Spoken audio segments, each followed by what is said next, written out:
Hello, and welcome to the Narrowing Path, Walking the Spiritual Walk. My name is Stephen Einstein. Thank you all for joining me again today as we do today's daily reading from James Allen's Daily Meditations. This, of course, will be fresh to you and fresh to me, meaning that this will be the first time that I hear or read the meditation right here on the podcast with y'all. So you get my genuine response, reactions, observations, and what I relate to about the reading. And it's always a good adventure. There's so much that has come up for me over the course of this past 9 months that I relate to and that I've kind of explored on the podcast with you. And it's always an adventure. It really is. I enjoy it thoroughly, and I'm grateful to be able to do this. And I'm also grateful for everyone that tunes in and has a listen as well. So thank y'all for the support. And if you want, you can go over and check out our Facebook page, and you'll get updated on our most recent episodes. And once in a while, it's just a quote from James Allen or another spiritual leader, new thought person, anything like that just seems relevant. So here we go. This is September 14th of James Allen's Daily Meditations. He who lacks thoroughness in his worldly duties will also lack the same in his spiritual things. Thoroughness is completeness, perfection. It means doing a thing so well that there is nothing left to be desired. It means doing one's work, if not better than anyone else can do it, at least not worse than the best that others do. It means the exercise of much thought and putting forth of great energy, the persistent application of the mind to its task, the cultivation of patience, perseverance, and a high sense of duty. An ancient teacher said, "If anything has to be done, let a man do it. Let him attack it vigorously." And another teacher said, "Whatsoever thy hand findeth to do, do it with thy might." It is better to be a whole-souled worldling than a half-hearted religionist. Oof. That last line there, that's the kicker on this one. Wow. There's a lot of really great phrases in this. It's fantastic. This is a great reading. I love this. So often do we measure ourselves by what's good enough. So often do we look at especially in the offices we work in, our coworkers will look at the worst of them and say, "Hey, I'm better than that. So that'll do." And since starting this path, living spiritually, since beginning to walk spiritual lifestyle and participating in a life of recovery, I've tended to actually start to change that perception, because I was that type of person too. Look at this person, I'm doing better than them. That means I'm fine. It's a pretty low. I would set the bar extremely low for myself, and I realize I want better than that. There's so much more to have. There's so much more to gain from a good practice of diligence at your job. You know what he talks about here. And I also find it, and I've talked about this a little bit with other meditations, but I've also find that I have more peace when I do my job well, because I know I'm doing the right things. I know I'm doing things to the best of my ability. I have no shame, and I am not worried that someone's going to pursue me and bring up some insecurity of mine because I haven't performed well, and I know it. See, that's how those things go on. You know where you're lacking most of the time. That's why we have insecurities and fears.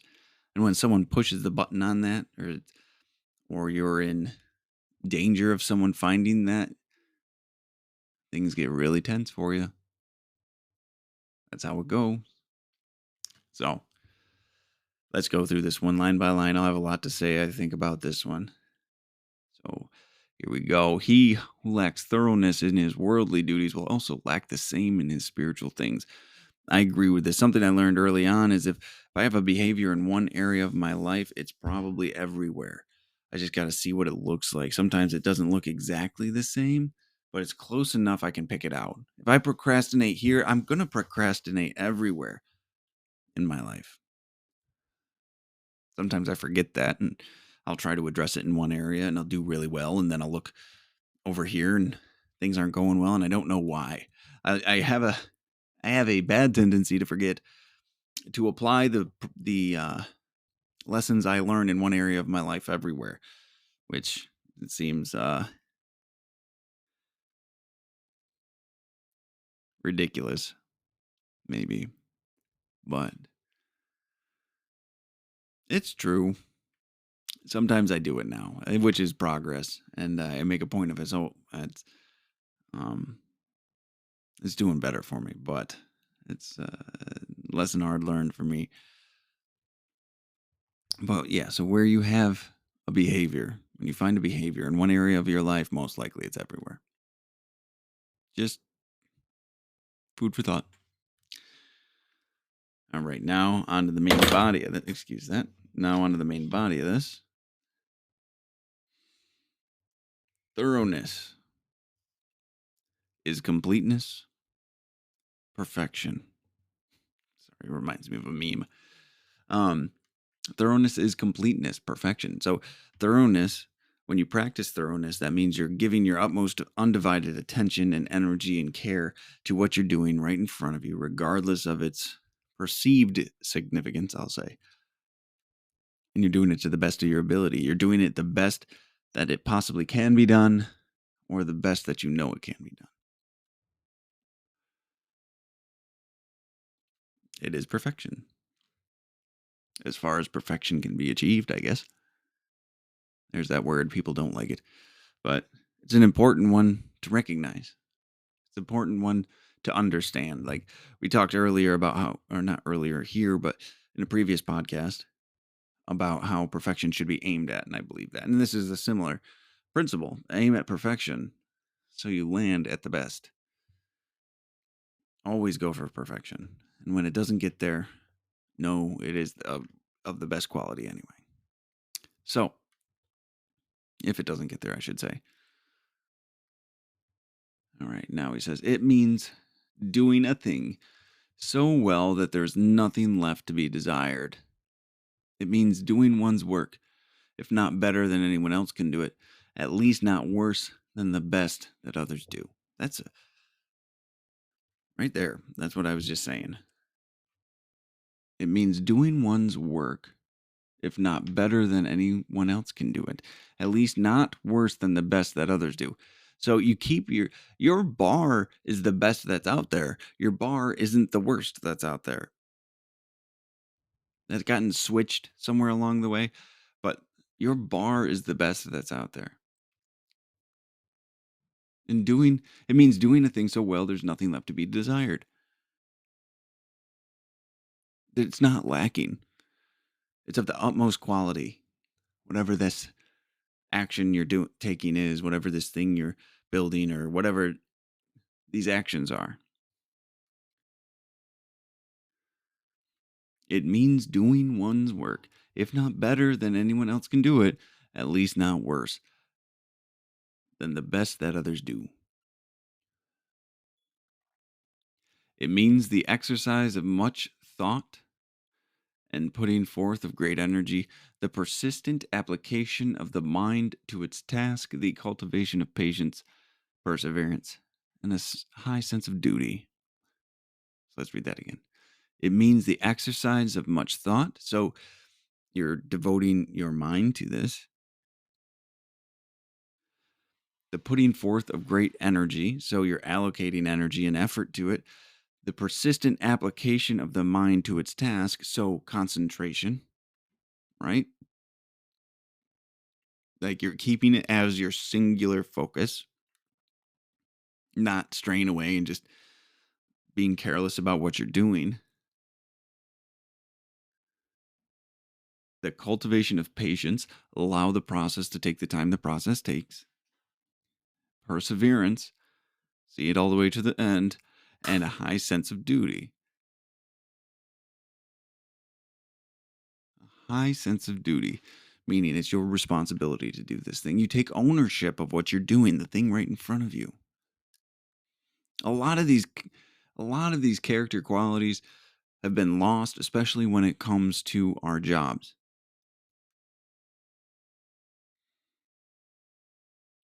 There's been such a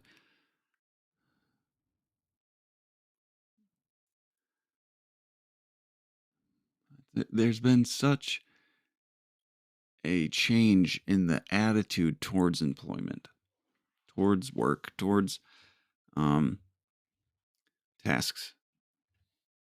It's and I think a lot of it has to do with the meditation yesterday about pleasure.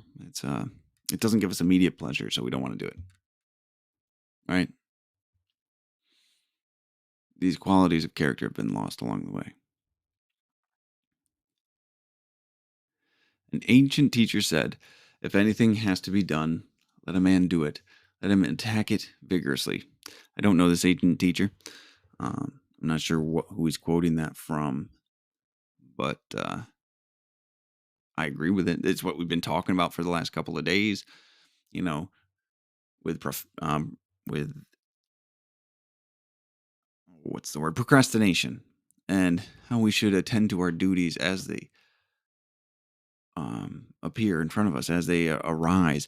Attack these things, do these things, put the effort in to actually perform and do this stuff. If anything has to be done, let a man do it. Let him attack it vigorously. Don't be nonchalant about your actions. Be intentional with your actions. That's another thing I got to write down. Intentional.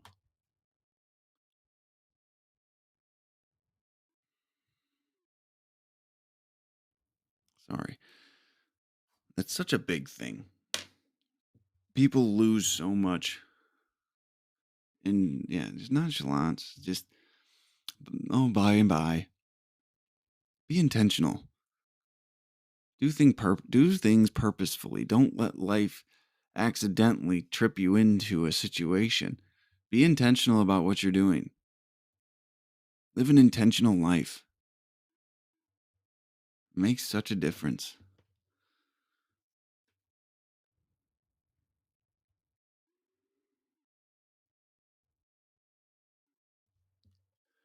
Now it finishes this with, and another teacher said, "Whatsoever thy hand findeth to do, do it with thy might." I'm not sure who that was either.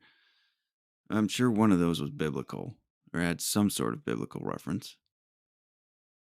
So I agree with it though. Whatsoever thy hand findeth to do, do it with thy might. Okay? Put your most put your utmost effort into it.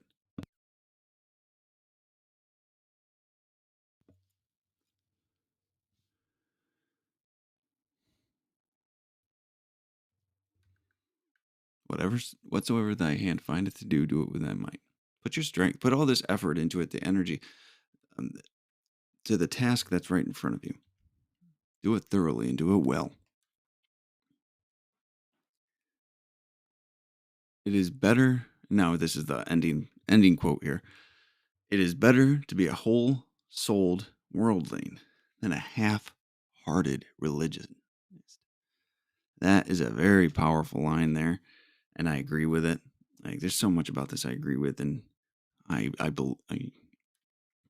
fully take into my soul whenever something like this comes up. It resonates with me very deeply. It is better to be a whole-souled worldling than a half-hearted religionist. Be present in the world, to be aware of what's going on.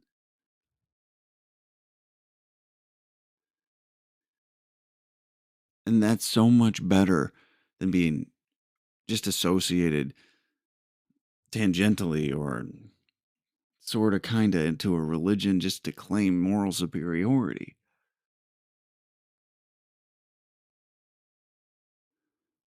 This stuff is important. Thoroughness. an understanding of what you're doing. Participate in this world so you can actually live in this world, have the experience your soul and your spirit was supposed to have in this world. It'll deliver dividends beyond your wildest dreams, financially, spiritually, relationally, in all ways. You'll be surprised what happens. So, all right. Well, thank y'all for joining me today. This was an incredible reading. Um, Absolutely loved it. And I'm definitely looking forward to where the rest of September takes us. It's been a lot of power packed ones addressing some really hot topics, honestly. Some really more maybe relevant topics is a better way to say it. And I'm grateful for it. It's been a check of my spirituality. It's been a check of my um it's been a check of my intentions too. So or my better way to say it, not my intentions, but a check of well intentions, but also my ability to live an intentional life. Am I doing that? So thank y'all again for joining me, and I'm looking forward till tomorrow. So until next time, thanks.